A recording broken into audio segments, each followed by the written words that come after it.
읽은 이 본문의 말씀에 대한 제목을 이렇게 정했습니다. 하나님의 말씀은 우리 인생을 생명길로 인도하십니다.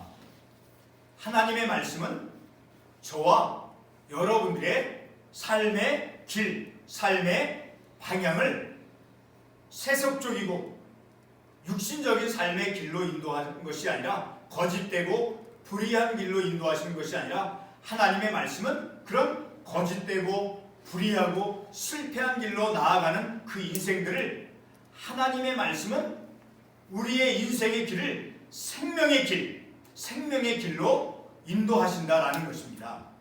오늘 우리가 읽은 이 본문의 말씀 첫 구절에 보면 이제 하나님께서 나단에게 말씀하십니다. 나단에게 말씀하셔서 이제 나단으로 하여금 이제 다윗에 가서 하나님의 말씀의 뜻이 어떤 것인가를 다윗으로 하여금 깨닫도록 하는 한 비유의 말씀을 이제 나단으로 하여금 다윗에게 행하도록 하십니다. 그런데 그 말씀에 보면 이제 두 부류의 사람이 나오죠. 부한 사람과 가난한 사람이 있었는데 오늘 본문의 말씀에 의하면 부한 사람은 양과 소가 참으로 많이 있었다. 그런데 가난한 사람 암양 새끼 한 마리밖에 없었다.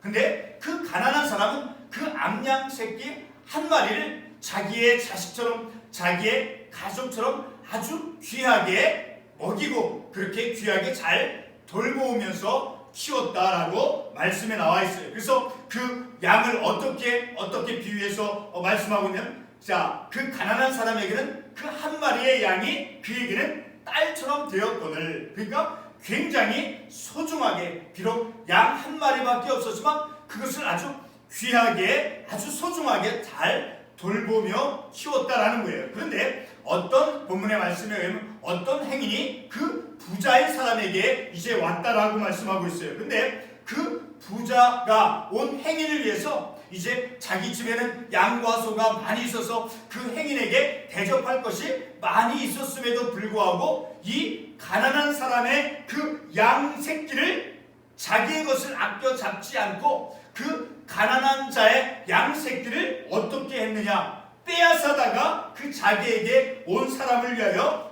대접을 했다라고 말씀의 본문에 말씀하고 있죠. 자, 그런 나단의 비유의 말씀을 듣고 이제 다윗이 노하였다라고 말씀하고 있어요. 그러면서 그 사람은 그 부한 사람은 죽어 마땅합니다 라고 나단에게 말하고 있어요. 왜냐하면 다윗이 말할 때 다윗 생각할 때 그 부자는 그 가난한 사람의 양 새끼를 빼앗은 그것은 그 가난한 사람을 불쌍히 여기지 아니했기 때문이다. 자, 그런데 그런 다윗의 말을 듣고 나단이 말합니다. 바로 그 사람이 당신입니다 라고 이제 나단이 다윗의 죄를 지적하는 그런 말씀을 우리가 본문의 말씀을 통해서 보았죠. 자, 다윗이라고 하는 사람은 어떤 사람입니까? 다윗이라고 하는 사람은 우리가 특별히 한 구절을 통해서 알 수 있는 구절이 있어요. 자, 사무엘상 18장 23절의 말씀을 가보면 사무엘상 18장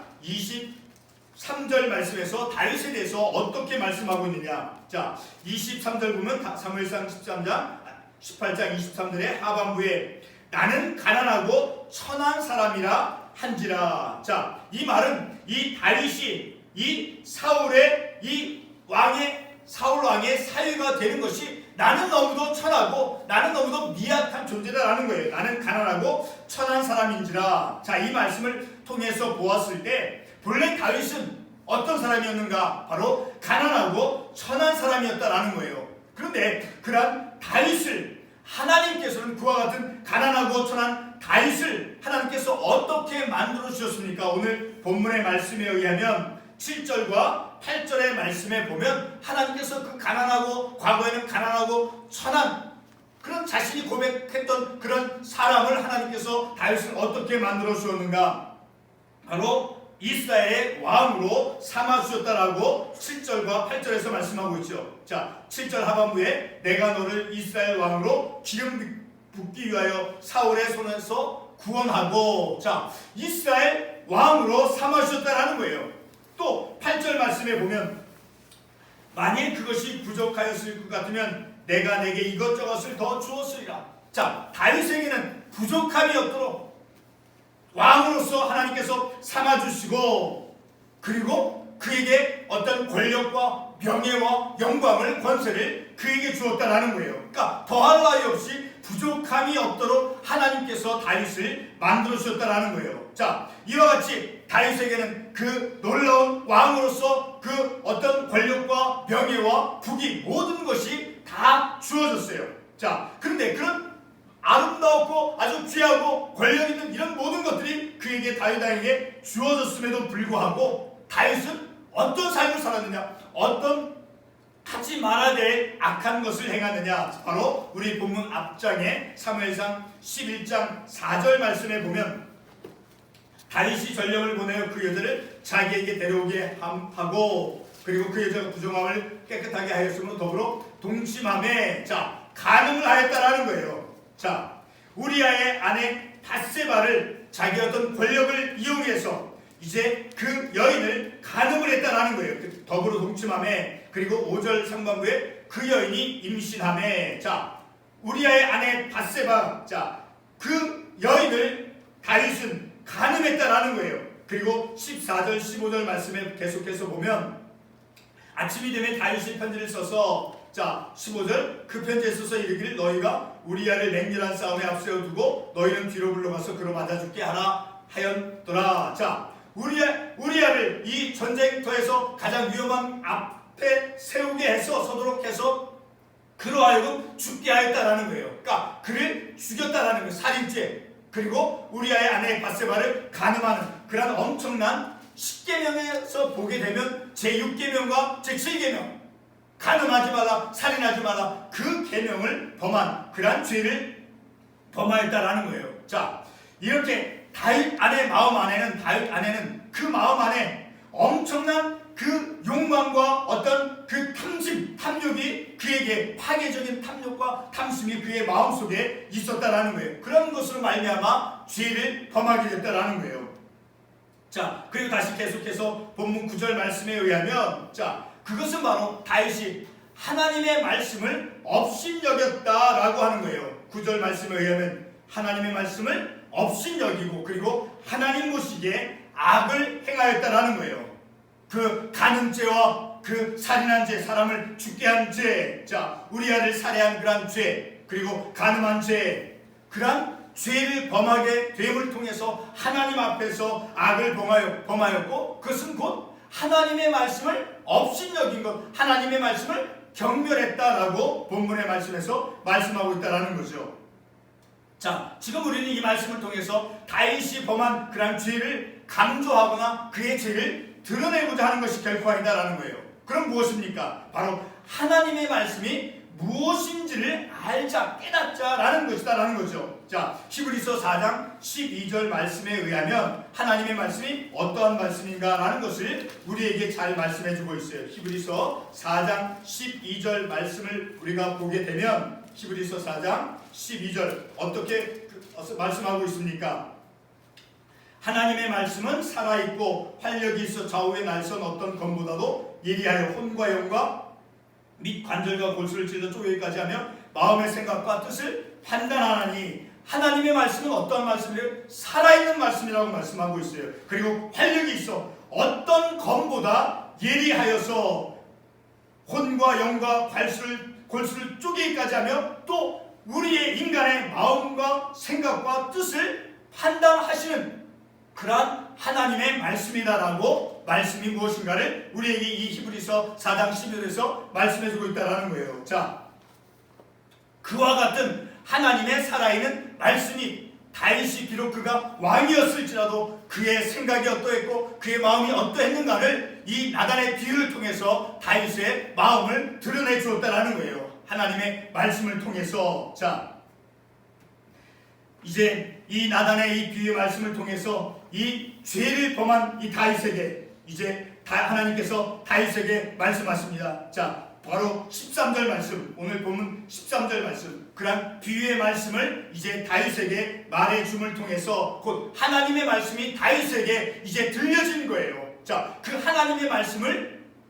나단을 통해서 전달되는 그 비유의 말씀을 듣고 다윗이 어떻게 반응했습니까? 13절 말씀에서 다윗이 나단에게 이르되 내가 여호와께 죄를 범하였노라 하매, 바로 그 나단을 통해서 하나님의 말씀이 이제 그에게 전달이 되어졌을 때 그 말씀을 듣고, 비유의 말씀을 듣고 이제 자신의 죄를 자백하고 고백하였다라는 거예요. 그래서 이제 나단이 다윗에게 말하되 여호와께서도 당신의 죄를 사하셨나니, 이제 다윗이 죄를 그 고백함을 통해서 그의 죄가 사함을 받는, 하나님의 용서를 받는 그러한 말씀이 이 말씀을 통해서 우리에게 주어지고 있죠. 자, 그런데 하나님께서는 성경 말씀에 따르면 하나님은 어떤 사람을 징계합니까? 어떤 사람을? 자, 잠언 3장 11절과 12절의 말씀에 의하면, 잠언 3장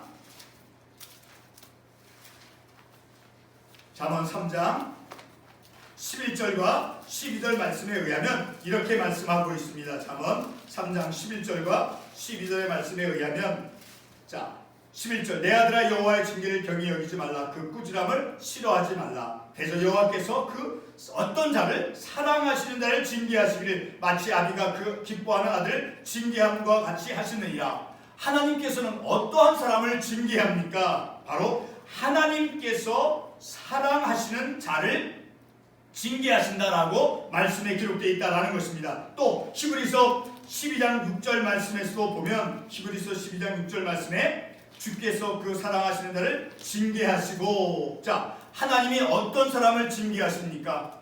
그가 사랑하시는 자, 하나님이 사랑하는 자를 하나님께서는 말씀을 통해서, 나단의 비유와 같은 하나님의 말씀을 통해서 징계하신다라는 거예요. 다시 말해서 깨닫게 하신다라는 거였어요. 깨닫도록 우리의 삶이 어떠한가를, 우리의 행실이 어떠한가를 하나님께서 말씀을 통해서 깨닫게 해주신다라는 것입니다. 자, 그런데 하나님께서는 왜 나단을 다윗에게 보내서 그런 비유의 말씀을 통해서 다윗이 범한 그 엄청난 죄, 간음죄와 그 살인죄를 하나님께서 왜 깨닫도록 그런 비유의 말씀을 나단을 통해서 해 주었겠습니까? 바로 우리가 읽은 관련 참고 훈련 말씀 히브리서 12장 10절 말씀에 의하면 그 징계의 목적을, 이유를 분명히 우리가 알 수 있게 돼요. 자, 히브리서 12장 10절 말씀 그들은 잠시 자기의 뜻대로 우리를 징계하였거니와 오직 하나님은 우리의 유익을 위하여 그의 거룩하심에 참여하게 하시느니라. 자, 하나님께서는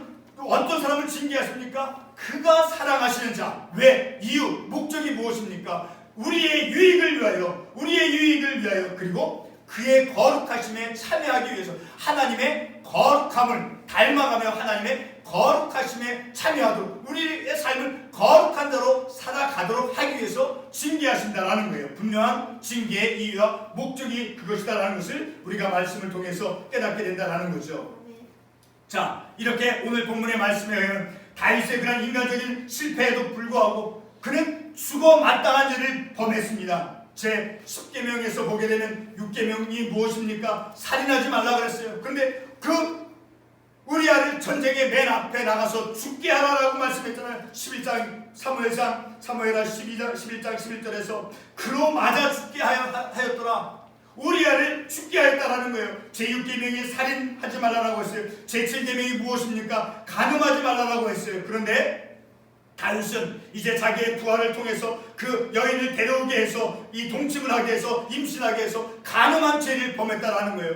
다윗은 죽어 마땅한 죄를 범했어요. 그럼에도 불구하고 이제 다윗은 나단의 그 뒤의 말씀을 통해서 하나님 앞에서 이제 자기가 내가 죄를 범하였음에 라고 고백하였을 때 이제 그의 죄가 하나님께로부터 사함을 받는 그러한 은혜를 입었다라는 것입니다. 자, 오늘 우리가 이러한 말씀을 통해서 우리 안에도 엄청난 이 많은 탐심과 탐욕, 욕심, 그리고 하나님의 말씀을 내가 다른 사람은 잘 알지 못하게 내 마음속 은밀하게 하나님의 말씀을 업신여기며 경을히 여기며 경솔히 여기며 그 하나님의 말씀을 그 업신여김으로 인해서 우리가 얼마나 많은 드러나지 않은 얼마나 많은 죄를 범하는지 우리의 삶을 우리가 볼 수 있다는 거예요. 자, 그럴 때 하나님의 말씀을 오직 하나님의 말씀만이 하나님의 말씀만이 내 생각을 비추어 줄 수 있다는 거예요. 사람이 말할 때는 우리는 부인합니다. 우리는 아닙니다. 나는 그렇게 하지 않았습니다. 우리가 거짓을, 우리가 사실 진실을 말하지 않죠. 근데 하나님의 말씀은 아까 히브리서 4장 11절만 다시 한번 말씀을 돌아가 보겠습니다. 히브리서 4장 11절 말씀에서 하나님의 말씀이 어떻다라고 이제 정의해주고 있습니까? 하나님의 말씀은 살아있고 활력이 있어. 하나님의 말씀은 살아있는 하나님의 말씀입니다. 그리고 활력이 있고, 그리고 좌우의 날선 어떤 검보다도 예리하고, 그리고 마음의 생각과 뜻을 판단하니, 오직 우리 인생, 우리 사람들의 마음과 생각과 뜻은 오직 하나님의 말씀만이 판단한다라는 거예요. 오직 하나님의 말씀만이. 자, 하나님의 말씀을 통해서 우리의 삶이, 내 행실이, 내 언행이 어떠했는가를 하나님의 말씀이 우리로 하여금 깨닫게 해주신다라는 거예요. 그때 우리는 사람한테 우리는 나를 이제 숨을 수도 있고, 내가 부인할 수도 있고, 내가 감출 수도 있고, 그러나 하나님 앞에서는 나단의 그 비유의 말씀을 듣고 이 다윗이 회피하거나 내가 그런 사람이 아닙니다. 그러나 다윗은 내가 죄를 범하였음에 내가 여호와께 죄를 범하였노라 하매 그 죄를 고백함을 통해서 하나님께로부터 그가 죽어마땅한 죄를 범했음에도 불구하고, 인간적인 실패에도 불구하고 다윗은 하나님의 용서의 은혜를 입었다라는 것입니다. 자, 이렇듯 이제 우리의 삶 속에서도 우리의 모든 행실들, 우리는 참 많은 실패를 합니다. 많은 어떤 불의함을, 나의 어떤 그 거짓됨을 보이면서 우리의 삶을 살아갑니다. 그럼에도 불구하고 하나님의 말씀이 우리의 삶을, 우리의 마음과 우리의 생각, 하나님의 말씀이 판단하신다는 것입니다. 그래서 우리로 하여금 이제 내 삶이 하나님의 말씀에 비추어 보았을 때 그릇된 길, 잘못된 길로 나아갈 때마다 하나님께서 말씀으로 우리에게 채찍을 해주십니다. 징계해 주십니다. 왜? 하나님께서 사랑하시는 자를 징계하신다라고 말씀해 주었잖아요. 하나님께서는 다윗을 사랑하였습니다. 그래서 그가 이제 잘못된 길로 나아갈 때마다 하나님께 이제 회개하도록 하나님께서 기회를 주시고, 그래서 그러하여금 이제 하나님의 거룩한 성품을 닮아가며, 그래서 하나님의 뜻대로 하나님의 인도하심을 받으면서 삶을 살아가도 말씀이 그렇게 인도해 가고 있다는 것을 우리가 말씀을 통해서 깨닫는 거죠. 자, 오늘 우리가 이 말씀을 통해서 늘 하나님의 말씀이 내가 하나님의 말씀을 읽을 때 나는 때로는 참 나의 어떤 그런 불의함을 보고 내가 나를 스스로 부인할 수도 있을 것입니다. 그러나 그것은 참된 것이 아니죠. 하나님의 말씀이 나를 온전한 그러한 삶으로 인도하는 그러한 말씀을 통해서 때로는 내가 힘들고 창피하고, 그러나 하나님의 말씀은 우리를 온전한 바른 생명의 길로 인도하신다는 것이죠. 바로 그것은 하나님이 우리를 사랑하시는 자이기 때문에 말씀을 통해서 바른 길로, 생명의 길로 인도해 가신다는 것을 우리가 이 말씀을 통해서 깨닫는 것이 기도하겠습니다.